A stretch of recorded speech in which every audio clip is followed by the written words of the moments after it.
And welcome to Westchester Words. I'm Emma Hudson, Content and Services Manager at Westchester Education. Today, we're talking about a crucial topic that's at the heart of educational publishing, accessibility. I'm here with Head of Accessibility from Taylor & Francis, Stacy Scott.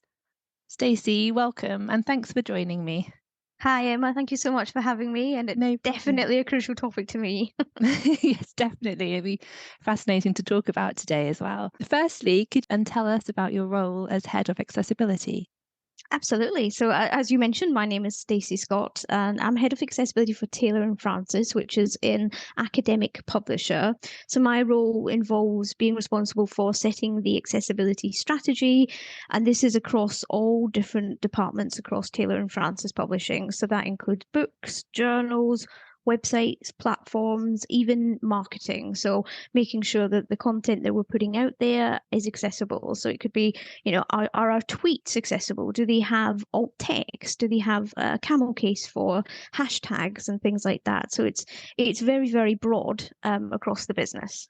That must keep you very busy. Yes. For those who might be new to the concept, could you explain what accessibility means, especially in the context of educational resources? Yes, it's a really good question because I hear accessibility being talked about in a variety of different ways. Sometimes we meet, our customers able to discover the content. So I've seen it used in that way as well. And often when we're looking at disability, we talk about accessibility in terms of the physical environment. But what we're talking about here is digital accessibility. And I guess more broadly, what we like to talk about, born accessible solutions. And certainly in the context of education, when we talk about digital accessibility in terms of resources, it's making sure that anyone with a print disability, and that could be visual impairment, it could be dyslexia, dyspraxia, it could be a physical impairment that inhibits the ability to hold or manipulate the pages of a printed book. It's ensuring that everybody has access to the printed word or the digital printed word, if you like. And so that means looking at creating books into formats that are accessible for everyone as much as possible so that everyone has an equal experience. Brilliant. And I think it'd be really good to talk about some of the common accessibility challenges, and you touched on them slightly there, that students face when they're using educational materials. And if you're happy to share, it would be great to hear some of your own experiences of that as well. Absolutely. So for me personally, when I went to university, I started off doing sort of HSS subjects, so your sort of social science and things like that. And it was great. Apart from, back then I had to take every journal, every book that I had bought or borrowed, and I had to scan them one page at a time into a scanner so that I could read them with my text-to-speech screen reader because I'm registered as blind. And so, this is fine in terms of, the computer reads back to me everything that I need it to, and it's all done through, keyboard input. But when you're scanning page after page after page, sometimes I would scan an entire book or journal and it wouldn't have turned out correctly, or it would have been upside down, or it wouldn't be the journal that I needed. I'd scan an entire book just to find one quote that I needed because I wouldn't be able to find it on the page. And so it was extremely challenging. And, I was very jealous because everyone else at uni was out down the pub. I was just alone, just with a scanner. That was my university experience, certainly at the start. And it drove me to actually switch degrees. And I ended up doing a maths degree in the end, which in some ways was more visual, but in a lot of ways more accessible because it meant that I didn't have to scan all of these books because we worked very much off the acetates given to us by the lecturer. And a lot of it was more kind of one-to-one learning. So whether that was in a lecture theatre or workshops and the classroom setting. And so from an accessibility point of view, that worked a lot better for me. But flashing forward X number of years, then it's a different world. And so we have things now, like my prior role, I was the head of the Bookshare Service UK. And what that service does is it works to put all publishers' materials onto the Bookshare platform so that it can be accessed by any student with a print impairment, as I talked about earlier. That service, and it exists in other countries as well. We have Bookshare US, we have it in Canada, Australia, all over the place. And it can be accessed internationally as well. And so it means that there are literally, Bookshare UK, I moved to Taylor and Francis at a frustrating time just before we reached 1 million books. Just to be able to get there was amazing, because I remember talking to the team saying, do you think we could ever get to 6 figures, like 100,000 books? That would be crazy. And the idea that we were then celebrating 250,000, 500,000, 1 million, it's amazing. And these books are all available from about 1,200 publishers. Entire back catalogues, all new books coming out are all available on the Bookshare website for free and in different formats to suit user need. And that's an example of where things have changed. But also, we've seen the emergence of so many advancements in technology, advancements in the way in books, and also standards that have been set. And so now, we can take an EPUB and have a fully accessible version of a book. And EPUB is certainly my preferred option. I know some people still favour the PDF, and you can make fully tagged, fully accessible PDFs as well. Personally, I still find them difficult to navigate with a screen reader. It's EPUB all the way for me. I think EPUB's a lot more flexible, but it's a different world. And a couple of years ago, I actually studied a course where I got to use Bookshare. And so I studied for a year. I used Bookshare, and to compare that to my experience at university is like night and day. It's so different. Just to be able to type in the name of the book that I needed, there it is, download it, read it. Oh, it was heavenly. It really was. Wow. And to be able to experience that in the way that I wish it had existed when I was at university. Just goes to show how quickly things are changing and in the right direction as well. Yes, absolutely. Oh, thank you for that. That's really interesting to hear how things have changed in quite a short space of time, really. And it'd be interesting to see what's to come as well. Yes. I think a lot of publishers at the moment are aiming to promote inclusivity and to make their resources more accessible. Could you share some best practices for publishers when creating accessible content that benefits all students? So one thing I always say, and I mentioned it earlier, is we really need to all be taking the born accessible approach. So going back and you're making your content and considering accessibility second, third, or fourth in the list is going to create more work and more expense in the long run. And as I say, you can't unscramble an egg, right? So it's a lot more cost effective if you make your content born accessible. Consider the accessibility requirements right from the start, and you never need to worry about it again. You've made it inclusive for everybody, and it's there and it exists. And so that's one of the key things that I would say. Now, making sure that you're informed is obviously a massive part of that. And there are some wonderful resources out there. And I could list so many of them, but, we have the Inclusive Publishing Initiative through the DAISY Consortium. And one of the hats that I wear is I'm the chair of the Publishing Accessibility Action Group for the Publishers Association.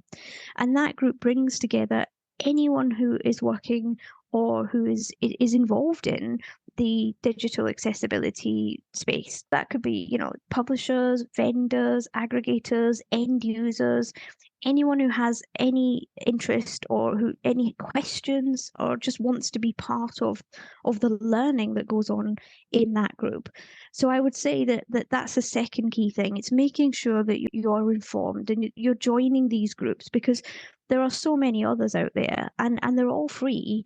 And there's places where you can get advice, information, watch tutorials, or come to a group that's completely free, like the Accessibility Action Group that I mentioned, and get full support from all the colleagues working in that space. Think about it right from the beginning. Be informed in terms of what you need to know, implement it, and then I would say promote it. Because one thing is, there's very little point in making your content fully accessible and then hiding it, hiding your light under a bushel. Tell people it's accessible. Look at making sure that accessibility is in the metadata so that it's discoverable as accessible, because otherwise nobody's going to know. And that would be such a shame, Yes. because they could be using an iteration of a book that's not accessible to them and they're struggling with it, or they have to get someone to read it to them, or, they're missing out on parts of it, whilst you've got an accessible version there. So making sure that people know that you're working on accessibility, that you're doing it, and that content is available is also really crucial. Absolutely. That's some great advice. I attended my first accessibility action group recently, and it was just lovely to have everybody just sharing ideas and knowledge. It's a really great space. So I hope more people take advantage of that. Oh, it was lovely to have you, and thank you. And we want it to be a safe space, and we always say that, there are no silly questions, because some people are further down the line, but quite often people are brand new to it. And so we are all just sharing experiences. And actually, sometimes the people that are brand new to it ask a question, and it goes around the table, and people go, I hadn't thought of that. Okay, someone take a note. And so everybody always brings such value to that group, and it's a pleasure to chair it. It really is. So we've spoken quite a lot about the moral reasons, but there are, of course, legal requirements as well around accessibility. And for people listening from Europe, we have the European Accessibility Act coming into force in 2025. Stacey, could you talk us through what publishers will be needing to think about for this? So the European Accessibility Act is very long, and it's very complicated, I would say. So the reason I mention this is because I wouldn't want a publisher to or a vendor and to start looking into this and going, oh, this is far too big for us. No, this is unwieldy, because actually it can be broken down into some key components. A lot of it's about taking steps on the road. And so you don't have to have met every single bit of criteria in the EAA, but you do have to be moving. So regardless of whether or not you're a large publisher or a small publisher, a small vendor, everybody has a part to play. And I think that's really important to know. Accessibility is not an island, to use that quote. I think it's really important that anyone looking at the EAA is able to draw on that support that I mentioned earlier. But some of the key things that we'd be looking at for the EAA is, are you trying to make sure that your books are accessible? For example, if you're a publisher and the content that you're distributing is predominantly scanned PDFs, those are going to be the least accessible documents you could possibly be giving out. And it sounds incredible to say this in 2023, but there are some publishers who still use that. That would absolutely be a no-no, because you cannot, unless you've run it through optical character recognition, it is not viewable by a screen reader user in any way whatsoever. And so you are cutting off anyone with a severe visual impairment from using or interacting with your content at all. So making sure that if you're using PDFs, that they are OCR'd, that they have proper tagging, and they have a hierarchical structure. And so again, you can look at resources, you can join groups, stakeholder groups, you can look at how to do all of this. The other is looking at, could we make it more accessible? So could we actually offer an EPUB version? Because EPUBs, for example, if you want to put them in the Bookshare platform, you're giving them in a secure environment to students who need them in a variety of different formats. Now, a PDF can only really be used as a PDF. But if you put through an EPUB can easily be converted to MS Word, indeed even electronic Braille. And so you can take that EPUB and you can say, okay, I either want to print it in hard copy Braille, so you've got your massive Braille books, or you can take it and you can read it with what we call an electronic Braille display. It's a small device where the Braille dots lower and raise depending on what you're reading. And so every time you change a line, the dots will flatten and raise again in a different pattern so that you're reading it. And what that basically means is you have an entire library that you can carry in a handbag or a rucksack. Things like that are so important, because if you choose the right accessible format, it doesn't just stay as that format. It then opens up a world of other uses and formats for people with print disabilities. I think that's something that's absolutely crucial and a big part of what the EAA is looking for. And then, of course, you can consider other accessibility aspects. So, for example, we've made a beautiful EPUB document. It looks great. We can convert it into Word, but It's full of pictures as well, because sometimes we like to make books look really pretty with pictures, or they may have some complicated diagrams in them, or graphs or charts. How does somebody with limited vision access that content? And so alt text or long descriptions, if it's more complicated, are absolutely necessary. And again, this is something that we talk about a lot, and it's not a huge step to take to actually just go and add a brief description to any pictorial content within whether it's a book or a journal or a website or a tweet. Adding that description can make a difference between something being completely incomprehensible to someone with, say, a visual impairment, to being fully understandable. And so making sure you have alt text is always absolutely key. Any content you put out there, it will not pass the accessibility checks for the EAA if it doesn't contain alt text. But the third key thing I would mention, and I've said it before, is it's the hierarchical structure that's created by putting in proper headings. So just using a style sheet is not going to cut it, because that's cheating. That's giving the impression that you have headings of a different level, whereas that's not detectable by a screen reader. So actually, implementing it through code so that you have coded headings. So for example, if you have even if it's a book, or if it's let's say it's a web page or a platform, your introductory heading should be a level 1, and then following, subsequently heading 2, heading 3, depending on the structure. And what that means is a person using text-to-speech software can simply press the letter H and it jumps them to the relevant parts that they need. It allows them to cycle through in a very logical way the content that you provided. Whereas if you don't put them in, if you imagine trying to navigate, say, a web page or a book with your eyes shut, it's really, really difficult. But if you put those markers in place, it basically just allows somebody who's using a screen reader or text-to-speech to jump neatly to the next part, and then subsequently they can jump backwards really easily. And it's not a lot of work to actually just format something as a heading. And so there are a lot of quick wins actually that would get you really, really far, especially when looking at the requirements of the EAA. A lot of publishers will be very thankful to hear that as well, that it's just a lot of small steps that they can take rather than one big thing they need to do. It would be great to hear some success stories about how improved accessibility in educational materials have positively impacted students with disabilities, if you have some. Yeah, absolutely. I mean, we've talked about the difference between, when I was at university and now, and I'd certainly consider that a success story in terms of what I was able to access, both through, what publishers had given me, but also what, the Bookshare platform that I was able to access. And I think just to touch on Bookshare again, I think we saw a lot of success stories coming out of that, whether it was a student themselves or a staff member or a parent supporting their students. We got a lot of people saying, this is fantastic. I can independently, as I did, go search for a book, download a book, and read a book. And it sounds so basic, but it meant so much to me, and it meant so much to the people that we heard from. I think also we can look at success stories from publishers' perspectives, and also vendors and aggregators who've drawn on the resources we talked about earlier, and who've been able to put out more accessible, more born accessible content that is both completely inclusive but also discoverable. And so it's meant that actually they've seen a drive towards their business, because we talk about the purple pound, which is the money that people with disabilities could spend on your services if you made them accessible to them. And so that would certainly be considered a success story from a business perspective.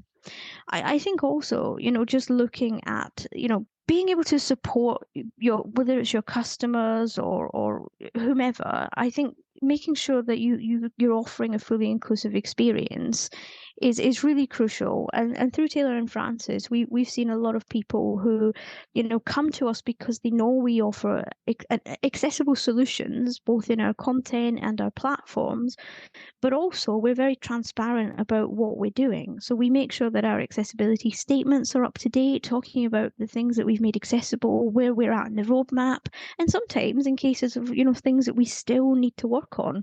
And the other important part of that is that we make sure, and this is crucial for anybody's accessibility statement, is that there is always a key point of contact, so that if something isn't quite right for somebody in terms of accessibility, they know exactly who to contact and they can expect a quick turnaround. So again, we've had a lot of feedback from people saying, this is great that actually, we didn't have to wait weeks or months to have this transcribed or to have this converted. We certainly aim to go back to a customer within, I think, 48 hours is a sort of SLA. And again, it makes a huge difference. And so culmination of all of these things, making sure that the content's accessible, the ways of accessing the content is accessible, and that again, you could look at Bookshare or an in-house solution, but it's not enough just to make the book accessible if nobody can kind of get at it. So all of these things, making that fully inclusive experience will always generate success stories, and that is exactly what we want to hear. We want to hear that people feel they can access content in a way that works for them, and that everything is born accessible and fully inclusive. Absolutely. It's always great to hear those success stories, isn't it? And just to remind you about that end user and the difference it makes to their lives and their learning. Yeah, absolutely. And also sometimes where they say this isn't working, this needs to change, and we want to hear, well, what do you need? What can we do to make this a better experience, regardless of what sort of condition or disability, whatever you want to call it. Anybody's needs, everybody needs to be catered for as much as we possibly can, and we can only do that if we know the roadblocks. And so we really welcome any kind of feedback. And now looking towards the future, are there any trends or updates that you think we should be preparing for? I'm going to answer this question in two ways. I would like to see, obviously, more publishers, vendors, aggregators, etc., steering towards the European Accessibility Act and adhering to the Web Content Accessibility Guidelines. I would love to see more of these businesses, companies bring in lived experience, because I think that is really crucial. How do we learn what we need to do for somebody that has dyslexia or somebody that uses a screen reader? And so what I see a lot of in the general world is we see a lot of people saying, oh, we need participants to come and test these solutions that we've built. And so, quite often they'll bring in people with visual impairments or dyslexia, dyspraxia, whatever it may be. Quite often it's visual impairments, especially in digital accessibility. And they say, can you test out this for us and we'll give you like 20 quid for your time. That's a skill set that you really should be making the most use of. Because, for example, if you look at me, I've been using a screen reader every day in my personal life for 20 years. And so even if you completely strip out my professional experience, my personal experience gives you a lot to work on in terms of what needs to happen in order to make something accessible to somebody using a screen reader. And so I would like to see a lot more people with dyslexia or with visual impairments actually being the people that implement and support the implementation and rollout of these accessible solutions. And so I would say, for me, that's a trend that I would love to see developing a lot more in the future. There's a lot of exciting things coming up. I mean, we've talked about how far we've come in not a very long time in terms of accessible materials, but also websites, content, and also the guidelines. So we're looking at the European Accessibility Act, but I think it's going to be more interesting with every iteration of that comes out. It's going to cover more and more aspects, and we're going to get to a point where I'd like to think the sort of utopia of complete freedom of digital access and inclusivity in everything that we want to be able to interact with. And so some of this is also going to include looking at AI, so artificial intelligence solutions. I think this is going to be really interesting, looking at how that applies to image descriptions. I think for some image descriptions, this is going to work really well as we start to go forward. But I don't think it's something that's going to completely replace human intervention, probably not within our lifetime. But you never know, because I think that there are some aspects, like if you look at something like mathematics or medicine, chemistry, these kind of STEM subjects, those can be very complicated. And that's where we bring in these long descriptions that I mentioned. So they're basically written a lot, they're much longer than your average alt text, and they're often placed in it differently in a document, for example, because they're huge. So I'm not sure how AI is going to cope with that, but I think there will definitely be a lot of AI based solutions that we can get really excited about. The other trend that we are right on the cusp of, and I've seen even in the past year, some fascinating developments, again, in the STEM arena. And that's particularly looking at being able to access mathematical content using text-to-speech software. And there's always been bits and bobs of solutions that have been sort of floating around ever since I did my maths degree. But what we've never really had is a real easy to understand option where you can just read a book that has some math content in it and be able to then produce your own. And actually, we're now seeing the birth of that software that would allow you to do that. And so personally, I guess for me, both personally and professionally, I'm really excited to see what lies ahead in the STEM arena. Finally, it's something I've been working on 11, 12 years now. And so I'm really excited to see the idea that somebody could just sit down and study one of these subjects completely independently using a screen reader is actually a massive step. And then be able to enter the job market in one of these subjects as well. Because even if I look at myself, I had a first class maths degree, but nobody would employ me because the perception back then was, well, you're blind and blind people can't do maths. It's too visual. And end of conversation. I think we're going to see a lot of change in that area now, and we're already seeing it a bit. But I think the more solutions we put in place, the more digital solutions, the better the accessibility, the more inclusive the experience, it becomes more equal for everybody, both in terms of access to education, but more broadly than that, it's more equitable in terms of the job market, livelihood, financial independence and autonomy. And so, it may start with a book, but actually that can have an impact on somebody's entire life. And so, yeah, I'm really looking forward to riding the next wave of accessibility, I guess, because I think it's going to be fun. I think we're going to see a lot of positive change. We're already seeing it. And so, yeah, I think the next 10 years, it's going to be fascinating. Oh, definitely. I mean, there's so much there that you mentioned to think about. And I think it's going to be really exciting, especially in the world of STEM, like you said, just to see where that takes us. Yeah, absolutely. Oh, thank you for that, Stacey. And just my final question now. What's the one thing that you would like our listeners to take away from today's podcast? One thing I hear a lot, publishers say, oh, but it's all very well for larger publishers like T&F and others, because they've got the resources to be able to implement this stuff. And actually, if you're a smaller publisher, it's more difficult. And I would say, I don't know that I would necessarily go down that route of thinking, because when you're in a large publisher, yes, you have more resources, but you also have more people that you need to convince, more people that you need to align, more people that you need to bring together in order to make a whole process fully accessible. Because it's, as we all know, it's not just one part. It doesn't just exist in one element. There are key elements involved, and you could be a publisher who's fully driven, but if your vendors are not on board and they're not giving you accessible content, then then you're stuck. And so there's a whole load of people that need to be involved in a large publisher in order to make the wheel go round, I guess. Whereas actually we've seen a lot of success stories from smaller publishers where there may be 10 or 20 people working there, but 10 or 20 people who can easily get round a desk or virtually or in person and say, okay, now what workflow are we going to build to ensure that all of our content is accessible? And so those conversations flow much better, much easier in a smaller publisher. And I think there is this misconception that, to make something accessible is very, very expensive. Now, I would say, again, going back to what we talked about earlier, if you've got a load of content and you need to then go back and you keep doing it, you keep making it and then considering accessibility second, and then you have to go back and retrofit accessibility, you're just throwing, good money after bad.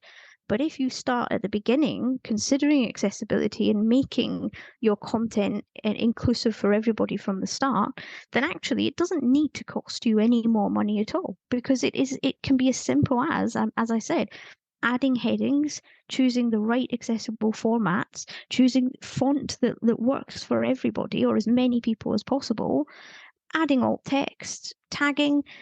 None of that costs any more money. And so actually, whether you're a big publisher or a small publisher, it's just as doable. It may just be that the road to get there is slightly different, but certainly the workflow, making sure that that is fully accessible, is absolutely crucial. You make sure that accessibility is thought of from day one, and so that everything you produce is born accessible. It makes everybody's life easier. It makes access easier for your customers. It makes it inclusive, equal, and it makes the publisher wonderful for them from a moral standpoint, but also just make good business sense. Again, we go back to the purple pound. We want customers, so we need to make things that customers want to buy. And so making your content inclusive involves everybody and brings all customers to your door. I think that's a brilliant point, the idea of having accessibility from the beginning and just reminding your team that accessibility might be necessary for some people, but it's useful for everyone. Like it's so inclusive, and I think it's a wonderful message that you've got there at the end. I think we see this a lot in mainstream technology. So for example, your Alexa devices or your Google devices, all these smart home devices, they weren't built to be accessible. They weren't built for people with disabilities, but they have massively benefited people with disabilities because they're born accessible and they're fully inclusive, but they're a mainstream product. And so you can look at things like smart devices or even your mobile phones these days all have accessibility built in. They are all born accessible. And so most people wouldn't realize, like if you take your iPhone or your Android and you look under settings, you can make it talk, you can enlarge it, you can change the color, the contrast, so many things you can do now. And again, it's because it's all born accessible. And it just makes it for a huge, massive difference in experience, and it makes it an inclusive experience for everyone. And so just, apply that to your books, apply that to websites, content, platforms. And again, you just make it a much better experience literally for everybody. Thank you, Stacey. I think that's a really great point to end on today. I'm sure you've given our listeners lots to consider and think about for the future. Thank you for your time. Well, thank you so much for having me, Emma. It's been great. For more podcasts from us, just search Westchester Words on Spotify, Apple, or Google Podcasts, or find us on our website.